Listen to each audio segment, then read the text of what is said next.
Danny Schechter, your news dissector here on MediaChannel.org with another interview with people in the media we think you should know about and who have a lot to say about the coverage of important issues. Alexa O'Brien is our guest this week, and I met Alexa recently and didn't really know much about her, and then I began reading what she's been doing in covering the Bradley Manning trial, a trial which has been designed in the sense not to be covered, and without the cooperation of the military and with the media, most of the media looking the other way. Alexa has taken on this issue along with a small cabal of others to try to inform us about what's going on with this young American private who is accused of treason and other high crimes in connection with the release of information about war crimes in Iraq and the collateral murder video, which you may have seen. So Alexa, thank you for stopping by and talking to us about your work, because as a journalist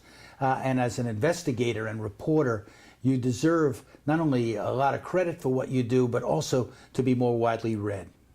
I'm sure that the intelligence agencies, the military, and even many in the media are wondering, who is Alexa O'Brien? Because your work has become sort of a definitive record of the Bradley Manning trial. Who are you?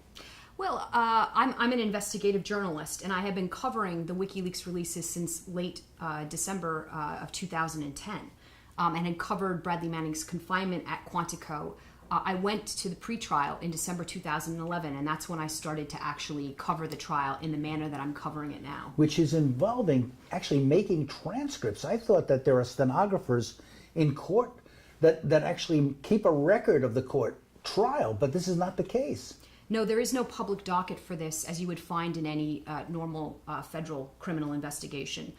Where you could go into the PACER system, get the legal filings, the court rulings, and the sort of basic, map of the trial. Here we have no public docket. We have open sessions that the public is allowed to. They're called Article 39A sessions. There are closed sessions too that we know nothing about. And what I basically have done, I've done transcripts, and I've basically reconstructed the appellate list, as well as unredacted documents. So in years past, it took great, works of imagination and authors like Kafka to penetrate the bureaucratic interstices of trials like this. And yet you are actually establishing a public record, which you then post on your website, alexaobrien.com, correct? So what are you learning in doing this? Well, I really actually have probably gained a deeper insight into the government's case, as well as defense strategies. I have a sort of sense, I've built a massive timeline investigating also the larger machinery within the U.S. government that connects to this investigation. Let's just fill people in, those people who may have been asleep for the last few years and don't know much about the Bradley Manning case and why it's so important. How would you respond to that? How would you summarize its importance? This is probably the most important trial of this generation. This is the trial of a young American soldier in the largest leak trial in U.S. history, probably in world history. He's responsible for leaking information to WikiLeaks, including the video that we know as collateral murder, the Afghan war diary, the Iraq war logs, the U.S. State Department cables, and other information. We're talking thousands of documents. Yeah. The numbers that I've heard are anywhere from 300,000 to 700,000 documents. And he did this why? What does he say? Well, he did this for altruistic reasons. He is presenting himself as a whistleblower. And if you read his statement at the February 28th, 2013 hearing, where he pled to 9 lesser included offenses and 1 violation of Article 92, which is like a violation of a lawful general regulation, he talks about the fact that he felt, I'm paraphrasing, he was exposing crimes and wrongdoing. That must have taken a lot of courage, because he's not really anti-military, is he? No, in fact, he's incredibly obedient. That's the crazy thing about Bradley Manning, is if you see him in court and you listen to him, he's really young, first of all. He's incredibly young. And he's incredibly earnest. I say to people, and I mean this as a compliment to Bradley Manning, he's unfashionably earnest. And then further, he's he's a young person, and young people tend to be idealistic, so there is an idealism to him. And then finally, he is just incredibly obedient. I mean, during his Article 13 around his unlawful pretrial confinement, where he was kept at Quantico for 9 months and stripped and all this kind of crazy stuff was going on, he talked about the fact that he would say to his counselor how he wanted to be rated with stars because he liked to know where he was. Where he stands? Yeah, and so he's sort of a bit of a perfectionist and then also incredibly obedient, likes to follow the rules. And yet you are also following rules or inventing new rules as you go along to cover this trial. You know, you've told us what he's done, but why are you doing what you're doing? Why is this so important to you and presumably to a lot of people who have been supporting this man? In a trial where the First Amendment is vulnerable to prohibition or chill, I'm not satisfied with sitting on my butt doing nothing as a journalist, complaining about the fact that there is nothing there. You know, this is not, I appreciate the flattery and the compliments from people, but really, this is not brain surgery here. You know, this is creating a public record, whether it might be unofficial, but it's a public record of what is actually happening, informing the public of what is actually going on. You have a strong sense of duty, it seems, in a way, to the principles of journalism and of, free society. That seems to be the motivation here. When I heard you speak in the past and when I've seen the other people involved in this case, they feel that this is very important because if the military and the government gets away with, putting this man away for life for actually exposing war crimes, what's next? Absolutely. I mean, if you look at the charges that they've laid on him, in addition to just simply being a prejudicial prosecution, overcharging him. I mean, he has 22 charges against him. The gravity of the charges, aiding the enemy, espionage, stealing U.S. government property. In a sense, the American public seems to be the enemy here. Absolutely. You know, none of the information that he leaked was top secret.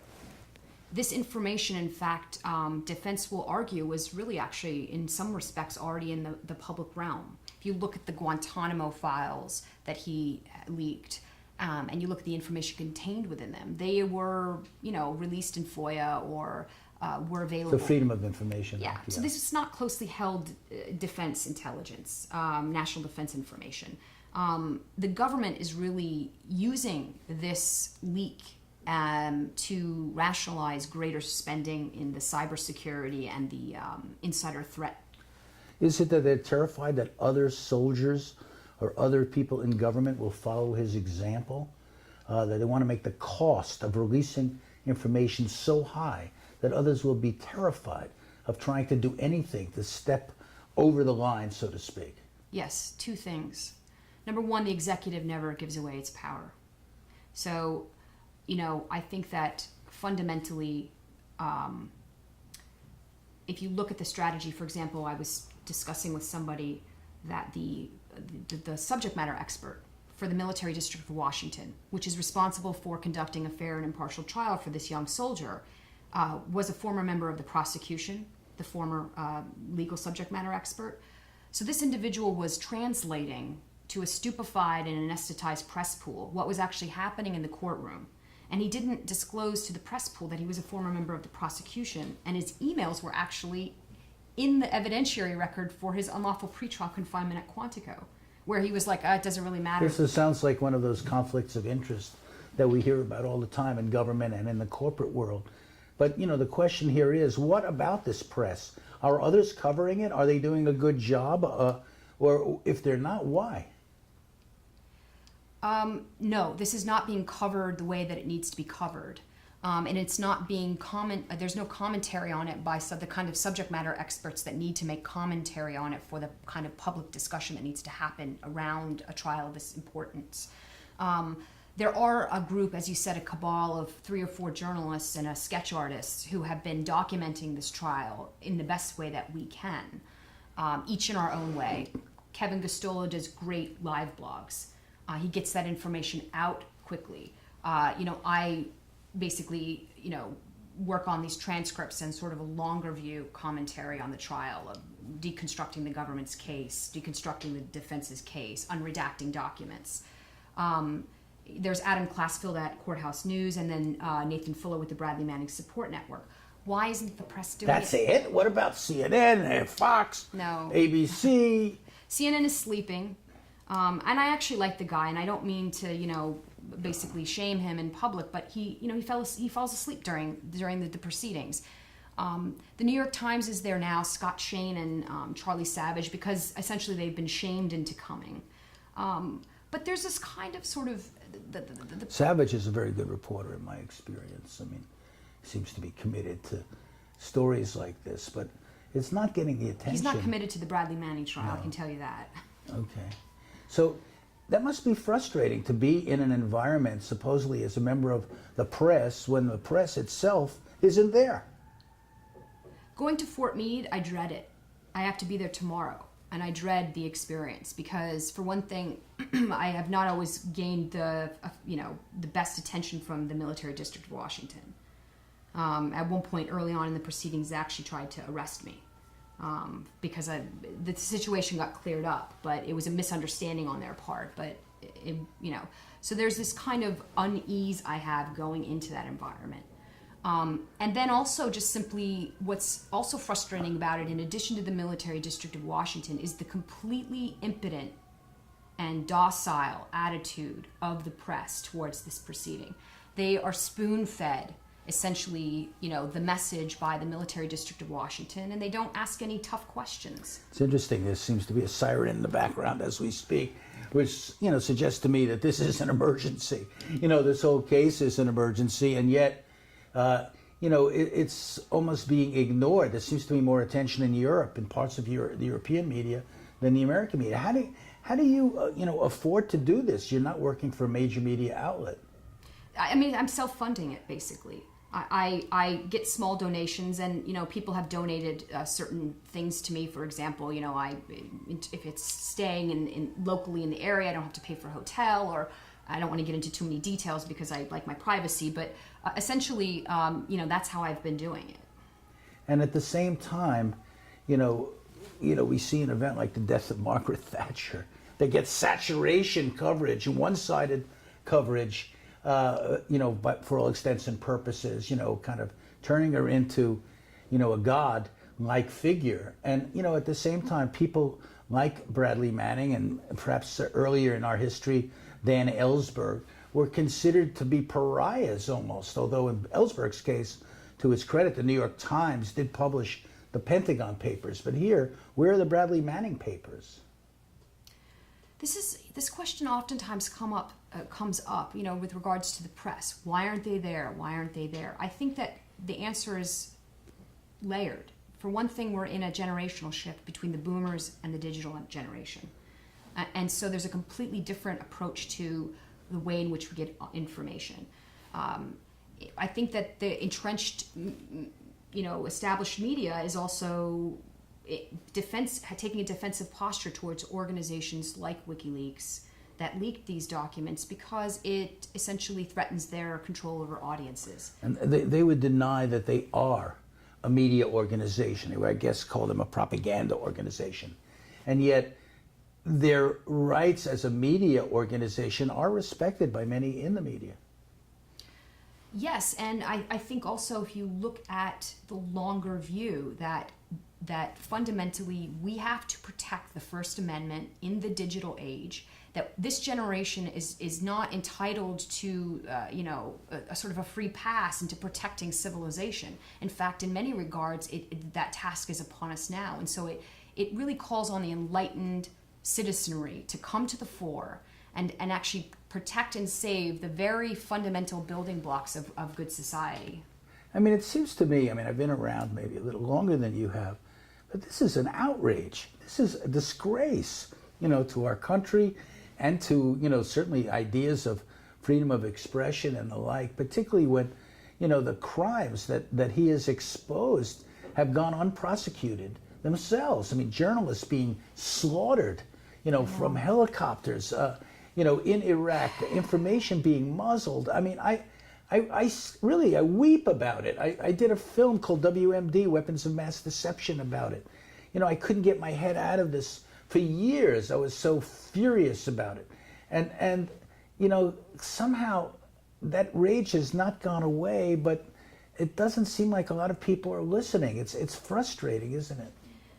It is frustrating. I mean, it's frustrating for me, but I also, in order to do something like this, I also deeply don't care, because for me, I'm very clear, like where my moral compass is on this, and I feel like that people need to also lead by doing.